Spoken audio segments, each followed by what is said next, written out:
بسم الله الرحمن الرحيم بسم الله الرحمن الرحيم الحمد لله رب العالمين والعاقبة للمتقين والصلاة والسلام على أشرف الأنبياء والمرسلين نبينا محمد وعلى آله وأصحابه ومن تبعهم بإحسان إلى يوم الدين. கண்ணியத்துக்குரிய அல்லாஹ்வின் அடியார்களே, அல்லாஹ் ரப்புல் ஆலமீன் எப்படி அவனுடைய அருளால் அவனுடைய நாட்டத்தால் அல்லாஹ் இந்த சபையில் என்னையும் உங்களையும் ஒன்று சேர்த்தானோ, அதுபோன்று அல்லாஹ் எம்மை ஜன்னத்துல் ஃபிர்தௌஸில், அதிலும் குறிப்பாக அல்லாஹுடைய தூதர் முஹம்மது ரசூலுல்லாஹ் ஸல்லல்லாஹு அலைஹி வஸல்லம் அவர்களோடும் அவர்களுடைய தோழர்களோடும் அல்லாஹ் என்னையும் உங்களையும் உலக முஸ்லிம்களையும் ஒன்று சேர்ப்பானாக. எதற்காக வாழ்கிறோம்? எந்த பாதையில் பயணிக்கிறோம்?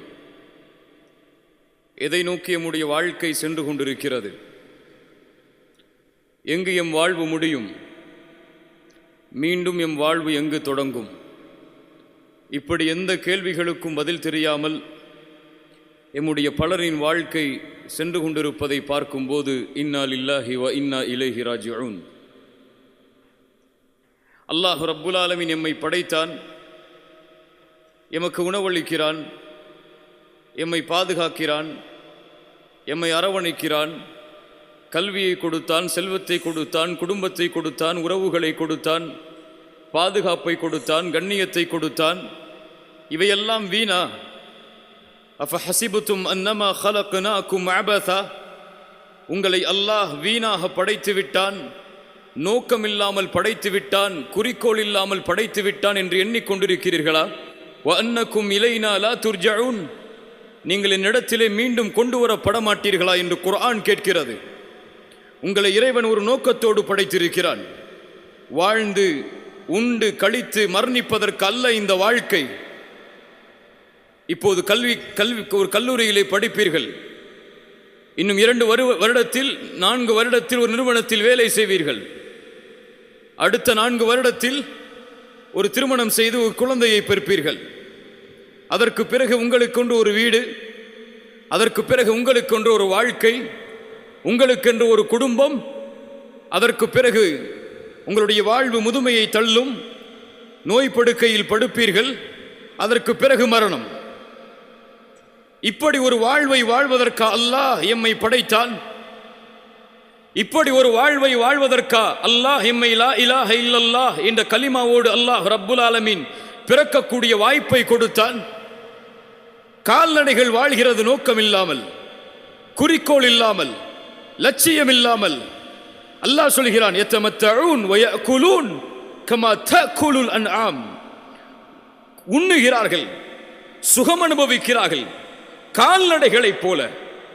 பல்ஹும் அதல், மேலும் சொல்கிறான் அதைவிடவும் கீழான நிலையில். வாழ்க்கையின் குறிக்கோளை அறியாமல், லட்சியத்தை அறியாமல், நோக்கத்தை அறியாமல் இவன் ஏன் மிருகத்தை போன்று வாழ்கிறான்? குர்ஆன் கேட்கிறது. அல்லாஹ்வுடைய தூதர் ரசூலுல்லாஹி ஸல்லல்லாஹு அலைஹி வஸல்லம் அவர்களை விட இந்த வாழ்வை முழுமைப்படுத்தியவர் யார்? வாழ்க்கையின் நோக்கத்தை முழுமைப்படுத்தியவர் யார்? ஒரு மனிதன் வாழ வேண்டும் என்றால் இந்த உலகத்தில் முஹம்மது ரசூலை போன்றுதான் ஸல்லல்லாஹு அலைஹி வஸல்லம் வாழ்ந்து மரணிக்க வேண்டும் என்ற எண்ணத்தை அவருடைய வரலாறு ஒவ்வொருவருக்கும் உணர்த்தும். அவர் வாழ்க்கையில் படாத கஷ்டங்கள் இல்லை, வாழ்வில் படாத துன்பங்கள் இல்லை, சோதனைகள் இல்லை. செல்வ செழிப்போடு முஹம்மது நபி வாழவில்லை. உங்களுக்கு எல்லாம் தெரியும். பசியால், ஏழ்மையால், வறுமையால், உறவுகளை இழந்து, உரிமைகளை இழந்து, சொந்த நாட்டை இழந்து, கவலையோடும் கஷ்டத்தோடும் தன்னுடைய வாழ்வு முழுவதையும் சோதனைகளோடும் வசித்தவர். ஆனால் அவர் மரணிக்கும் போது அவர் வாழ்வில் மகிழ்ச்சி இருந்தது. அவர் மரணிக்கும் போது அவர் வாழ்க்கையின் ஆனந்தம் அவர்களுடைய முகத்தில் தெரிந்தது. அடிக்கடி சொல்லக்கூடிய நிகழ்வுதான். இந்த வரலாறை பேசும் வரை அதை பற்றிய சிந்தனை எனக்கு ஏற்படவில்லை. ஆனால் அந்த இடத்தை கடக்கும் போது என் உள்ளம் யோசித்தது. கடைசி தருவாய் அல்லாஹ்வுடைய தூதருடைய மரணத்தில் அல்லாஹ்வுடைய ரசூல் மரணிக்கப் போகிறார்கள். எம் உயிரிலும் மேலான முஹம்மது நபியின் மரணத்துடைய செய்தி உலகத்தில் யார் கேட்டாலும் கலங்குவார்கள். எழுந்திருக்க முடியவில்லை, நிற்கிறார்கள், கீழே விழுகிறார்கள், எழுந்திருக்கிறார்கள், நிற்கிறார்கள், கீழே விழுகிறார்கள். அவர்களால் தொழுகையை நடத்த முடியாத நிலைமை வரும்போது அபூபக்கரை தொழுகை நடத்துமாறு ஏவுகிறார்கள். 3 நாட்கள் அபூபக்கர் தொழுகை நடத்துகிறார் ரலியல்லாஹு அன்ஹு. முஹம்மது நபி உயிரோடு வாழும் போது 3வது நாள் முடிகிறது. 4வது நாளுடைய காலை விடியல் வருகிறது. ஃபஜ்ருடைய தொழுகை. நபித்தோழர்கள் எல்லாம் அபூபக்கருடைய தலைமையில் வரிசையில் அல்லாஹ்வுடைய தூதர் தன்னுடைய அறையின் திரையை கொஞ்சம் அகற்றி பார்க்கிறார்கள். அல்லாஹ்வுடைய தூதர் தன் தோழர்களை பார்த்த இறுதியான நேரம் அதுதான். அவர்களுக்கு தெரியும், இதுதான் என் தோழர்களை நான் பார்க்கக்கூடிய இறுதி நேரம் என்று. திரை அகழ்கிறது. அல்லாஹ்வுடைய தூதர் பார்க்கிறார்கள். நபித்தோழர்கள் அபூபக்கருடைய தலைமையில் படைத்த இறைவனுக்கு முன்னால் சஃப்புகளில் அல்லாஹ்வுடைய தூதர் ஒரு புன்சிரிப்பை சிரித்தார்கள். அந்த சிரிப்பின் அர்த்தம் தெரியுமா? அந்த ஆனந்தத்தின் மகிழ்ச்சி தெரியுமா? நோக்கத்தோடு, குறிக்கோளோடு, லட்சியத்தோடு, வீரத்தோடு உலகம் முழுவதும் இந்த லா இலாஹ இல்லல்லாஹுவை ஏந்தி செல்லக்கூடிய ஒரு சமூகத்தை உருவாக்கி விட்டோம் என்ற மகிழ்ச்சியின் ஆனந்தம் அந்த நபித்தோழர்களை அல்லாஹ்வுடைய தூதர் பார்த்த இறுதியின் பார்வை இல்லையா? யாரை தலைவராக அல்லாஹ்வுடைய தூதர் நியமித்தார்களோ அந்த அபூபக்கரின் நிலைமை உங்களுக்கு தெரியும். ஒரு முறை அறிவித்தார்கள் அல்லாஹ்வுடைய தூதர், ஒரு அடியான், அவனுக்கு உலகமும் கொடுக்கப்பட்டது, இறைவனும் கொடுக்கப்பட்டான். அந்த அடியானோ இறைவனிடத்தில் இருப்பதை தேர்ந்தெடுத்துக் கொண்டான், உலகத்தை விட்டுவிட்டான் என்று சொல்லும் போது எல்லோரும் மகிழ்ச்சி அடைந்தார்கள். அபூபக்கர் அழுதாரா இல்லையா? ஏன் அழுதார்? அல்லாஹ்வுடைய தூதர் கூறுவது, இந்த உலகத்தை விட்டு அல்லாஹ்வுடைய தூதர் பிரிய போகிறார்கள் என்ற செய்தியை. அல்லாஹ்வுடைய தூதருடைய பிரிவை ஏற்க முடியாமல் அபூபக்கர் அழுகிறார் ரலியல்லாஹு அன்ஹு. மரண தருவாய் வருகிறது. அல்லாஹ்வுடைய தூதர் மரணித்து விட்டார்கள். எல்லா நபித்தோழர்களும் கவலையில் இருக்கிறார்கள். உமரால் ஏற்றுக்கொள்ள முடியவில்லை. உமர் சொன்னார்கள், யார் முஹம்மது ரசூல் இறந்து விட்டார்கள் என்று சொல்வார்களோ அவர்களுடைய தலையை என்னுடைய வாள் கொய்யும். நபித்தோழர்கள் கலங்கி நிற்கிறார்கள். இனிமேல் எப்படி வாழ்வது? யாரை நம்பி இருப்பது? யார் எமக்கு வழிகாட்டுவது? யாரை பார்த்து மகிழ்ச்சி அடைவது? யாருக்காக எம் உயிரை அர்ப்பணிப்பது என்று கலங்கி நிற்கிறார்கள் எல்லா நபித்தோழர்களும். எப்போதும் கலங்காத அபூபக்கர், எப்போதும் கலங்கக்கூடிய அபூபக்கர் அந்த சபைக்கு வருகிறார் கலங்காமல். வந்து பார்க்கிறார் முஹம்மது ரசூலை. அவருடைய கண்ணில் ஒரு சொட்டு கண்ணீர் வரவில்லை. தன் நண்பன், தன் தோழர், தன் தூதர், தன் நேசர் ஒரு நாள் அவருடைய வாழ்க்கையில் இல்லை முஹம்மது ரசூலை பிரிந்ததாக. அவ்வளவு பெரிய இழப்பு. வந்து நிற்கிறார்கள். அல்லாஹ்வுடைய தூதருடைய ஜனாசா திறக்கிறார்கள், முத்தமிட்டார்கள். உயிரோடு இருக்கும் போதும் மணந்தீர்கள், இறந்ததற்கு பிறகும் மணந்து கொண்டிருக்கிறீர்கள். என் தோழரே, என் தூதரே, என் நேசரே. அவ்வளவுதான். திரும்ப சென்றார்கள் வெளியே. எல்லோரும் கலங்கி அமர்ந்திருக்கிறார்கள். உமர் வாளை ஏந்தி நிற்கிறார். சொன்னார்கள், உமரே உட்காரு, உட்காரு உமரே. யாரெல்லாம் முஹம்மதை வணங்கினீர்களோ இதோ முஹம்மது இறந்து விட்டார். யாரெல்லாம் படைத்த இறைவனை வணங்கினீர்களோ வல்லாஹு ஹய்யுன் லா யமூத், அவன் உயிருள்ளவன், ஒருபோதும் மரணிக்க மாட்டான். இந்த வீரத்தை கொடுத்தது எது? இந்த ஆற்றலை கொடுத்தது எது? ஒரு சமூகம் தலைமை இழந்து நிற்கக்கூடாது. இந்த சமூகத்தை இந்த நேரத்திலே கலங்க வைத்து விட்டால் யார் இந்த சமூகத்தை வழிகாட்டுவது என்ற வீரத்தை அபூபக்கருடைய உள்ளத்திலே கொடுத்தது எது? ரசூல் கொடுத்த வாழ்க்கையின் நோக்கம், ரசூல் கொடுத்த வாழ்க்கையின் குறிக்கோள், லட்சியம். ஒரு சமூகத்தை உருவாக்க வேண்டும் என்ற லட்சியம், ஒரு சமூகம் கலங்கி நிற்கக்கூடாது என்ற லட்சியம், ஒரு சமூகம் படைத்த இறைவன் அமைத்த பாதையிலிருந்து திரும்பிவிடக் கூடாது என்ற லட்சியம். எந்த ரசூலுல்லாஹ் கடைசி பார்வையாக இந்த சமூகத்தை பார்த்தபோது சிரித்தார்களோ, அதே ரசூலுல்லாஹ், அதே முஹம்மத் ரசூலுல்லாஹி ஸல்லல்லாஹு அலைஹி வஸல்லம் இந்த நேரத்தில் என்னையும் உங்களையும், என் உள்ளத்தில் இருப்பதையும் உங்களுடைய உள்ளத்தில் இருப்பதையும் பார்த்தால் சிரிப்பார்களா? சிரிப்பார்களா? ஒரு முஸ்லிம் மது குடிக்கிறான், சிரிப்பார்களா? ஒரு முஸ்லிம் விபச்சாரம் செய்கிறான், சிரிப்பார்களா? ஒரு முஸ்லிம் வட்டி வாங்குகிறான், ஒரு முஸ்லிம் அல்லாஹ்வுடைய தீனை, அல்லாஹ்வுடைய மார்க்கத்தை ஒரு அற்ப காதலுக்கு விலை பேசுகிறான். ஒரு பெண்ணை திருமணம் செய்வதற்காக அல்லாஹ்வுடைய மார்க்கத்தை இழக்கக்கூடிய முஸ்லிம் வாலிபர்கள் இந்த சமூகத்தில் உண்டு. ஒரு ஆணை திருமணம் செய்வதற்காக இஸ்லாமிய மார்க்கத்தை செருப்பை போன்று தூக்கி எறியக்கூடிய முஸ்லிம் பெண்கள் இந்த சமூகத்தில் உண்டு. காலையில் விழித்தாலும் பெண், இரவில் தூங்கினாலும் பெண், வாழ்க்கையே பெண். அவனுக்கு தேவை ஐ லவ் யூ என்ற வார்த்தை. இதுதான் வாழ்க்கையின் லட்சியம், குறிக்கோள், நோக்கம். அதற்காக எத்தனை ஆண்டுகளையும் தியாகம் செய்வான். ஒரு முஸ்லிம் வாலிபன் திருமணம் செய்யாமல் ஒரு பெண்ணோடு விபச்சாரம் செய்கிறான். இல்ல மாஷா அல்லாஹ், அல்லாஹ் பாதுகாத்தவர்களை தவிர. திருமணம் செய்யாமல் ஒரு பெண்ணோடு பேசுகிறான், பழகுகிறான், ஆனந்தம் கொள்கிறான். இதுவா வாழ்க்கையின் குறிக்கோள்? இந்த சமூகத்தை உருவாக்குவதற்காகவா உமர் வாழ்ந்தார் ரலியல்லாஹு அன்ஹு? இந்த சமூகத்தை உருவாக்குவதற்காகவா சுமையா கொல்லப்பட்டார்?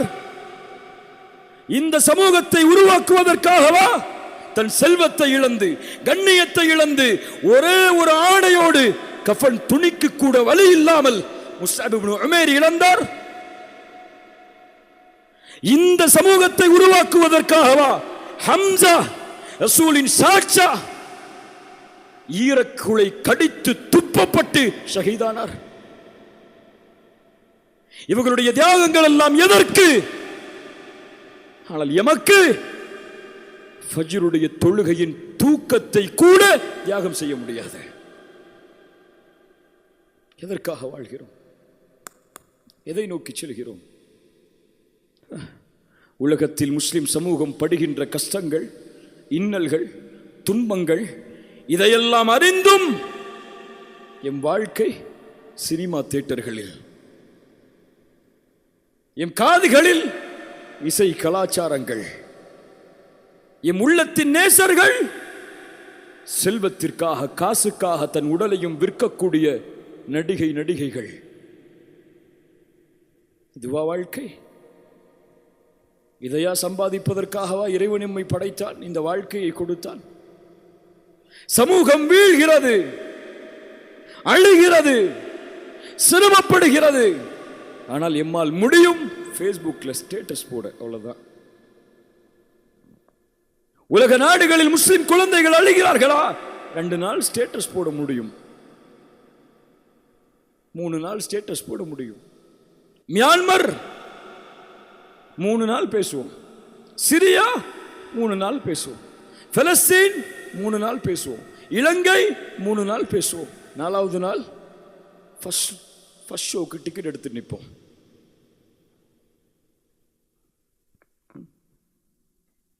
உலகத்தில் முஸ்லிம் சமூகம் வீழ்கிறது. டப்மாஷ் ஹலாலா ஹலாலான்னு பேசி, ஹராமான்னு பேசிட்டு இருப்போம். மியூசிக்கலில் எங்கேயோ இருக்கு பொண்ணோட பாட்டு படிச்சுட்டு இருப்போம். இந்த சமூகத்தை முஹம்மது ரசூல் பார்த்தால் என்ன நினைப்பார்கள்? இன்னா லில்லாஹி வ இன்னா இலைஹி ராஜிஊன். சென்றது சென்றதாக இருக்கட்டும், நடப்பது நடப்பதாக முடியட்டும். இனி வீழ்வதும் வீர் கொண்டு எழுவதும் எம் கரத்தில். ரசூலுல்லாஹி ஸல்லல்லாஹு அலைஹி வஸல்லம் சொன்னார்கள், பத அல் இஸ்லாமு கரீபன் வஸயஊது கரீபன் ஃபதூபா லில் குரபா ஃபதூபா லில் குரபா ஃபதூபா லில் குரபா. இஸ்லாம் ஒன்றுமே இல்லாமல் தோன்றியது. அதுபோல் இஸ்லாம் ஒன்றுமே இல்லாமல் வீழும். எந்த நிலைமையில் ஆரம்பமானதோ அதே நிலைமைக்கு இஸ்லாம் மீண்டும் திரும்பும். கண்ணியத்தை இழப்பாய், ஆற்றலை இழப்பாய், வெற்றியை இழப்பாய், எல்லாம் இழக்கக்கூடிய ஒரு சூழ்நிலை வரும். ஃபுல் ஸ்டாப் வைக்கல, ஒரு வார்த்தை சொன்னார்கள், ஃபதூபா லில் குரபா, அந்த குரபாக்களுக்கு நற்செய்தி உண்டு. யார் அந்த குரபா? எந்த இஸ்லாம் ஒன்றுமே இல்லாமல் இருந்தபோது முஹம்மது ரசூலாலும் அவர்களுடைய தோழர்களாலும் இந்த உலகம் முழுவதும் எடுத்துச் செல்லப்பட்டு இஸ்லாமிற்கும் அவர்களுக்கும் கண்ணியத்தை இந்த உலகம் தேடி தேடி தந்ததோ, அது போன்று ஒன்றுமே இல்லாமல் வீழக்கூடிய நேரத்தில் ஒரு சமூகம் உருவாகும். இழந்த கண்ணியத்தையும் இழந்த வெற்றியையும் மதிப்பையும் பெற்றுத் தருவதற்காக அந்த சமூகம் வீறு கொண்டு எழும். விழுந்த கண்ணியத்தை உயர்த்தும் வரை தம் வாழ்வின் கண்களை மூடாது அந்த சமூகம். அந்த குரபாக்களுக்கு நற்செய்தி உண்டாகட்டும். அல்லாஹ் அந்த கூட்டத்தில் என்னையும் உங்களையும் ஆக்குவானாக. வாழ், மரணத்திற்கு முன்னால் இவன் போல் வாழ வேண்டும் என்ற வாழ்க்கையில் வாழ். கூட்டங்களில் தெரியக்கூடிய முகங்களாக உன்னை ஆக்கிக் கொள்ளாது. அந்த கூட்டமே உன்னை நோக்கி திரும்பி பார்க்கக்கூடிய முகங்களாக உன் முகத்தை ஆக்கிக்கொள். அது உனக்கு அல்லாஹ் கொடுத்த கண்ணியம், அல்லாஹ் கொடுத்த மதிப்பு. படைத்த இறைவனே உன்னோடு வாழும் போது, உன்னோடு இருக்கும் போது வேறு யார் வேண்டும் உன் துணைக்கு? இந்த உலகத்தை ஆள வேண்டுமா? அவன் இருக்கிறான். இந்த உலகத்தின் பட்டங்களையும் வசதிகளையும் செல்வத்தையும் பெருக்கி உலகமே உன்னை திரும்பி பார்க்க வைக்கும் அளவிற்கு உன் வாழ்க்கையை இந்த உலகத்தில் அமைக்க வேண்டுமா? அவன் இருக்கிறான். முன்னாள் வா, முயற்சி செய். உலக சமூகத்திற்கு முன்னால் நீ வாழ்ந்து காட்டு. இப்படித்தான் வாழ வேண்டும் என்ற வாழ்க்கையை, இப்படித்தான் ஒரு முஸ்லிம் வாழ்ந்து மரணிப்பான் என்ற வீரத்தை உன் கண் மூடக்கூடாது. உன்னால் ஒரு மனிதன் வாழ்ந்தான் என்ற செய்தியை கேட்காமல். அதுதான் ரசூலுல்லாஹி ஸல்லல்லாஹு அலைஹி வஸல்லம் எனக்கும் உங்களுக்கும் விட்டு சென்ற பாடம். எம் ரசூல் நாளை மறுமையில் எம்மை பார்ப்பதற்காக காத்து கொண்டிருப்பார்கள். அந்த பாதையை நோக்கி தான் நடந்து கொண்டிருக்கிறோம் எம்மை அறியாமல். ஒரு நாள் இந்த உலக வாழ்க்கை எனக்கும் உங்களுக்கும் முடியும். அந்த முஹம்மது ரசூலை நாளை மறுமையில் பார்க்க வேண்டாமா? அந்த முஹம்மது ரசூலோடு நாளை மறுமையில் வாழ வேண்டாமா? அந்த முஹம்மது ரசூலோடு நாளை மறுமையில் அமர வேண்டாமா? அதற்கு என் வாழ்க்கையும் உங்கள் வாழ்க்கையும் போதாது. அந்த நபித்தோழர்களின் வாழ்க்கையை ஈடுகட்ட முடியாது, அந்த வாழ்வை வாழ முடியாது. ஆனால் அவர்களின் வழியில், அவர்கள் சென்ற நோக்கத்தில், அவர்கள் விட்டு சென்ற பணிகளை கையில் எடுத்து அந்த பாதையில் முயற்சித்தால் நாளை மறுமையில் முஹம்மது ரசூல் உனக்காகவும் எனக்காகவும் நாளை காத்து கொண்டிருப்பார்கள்.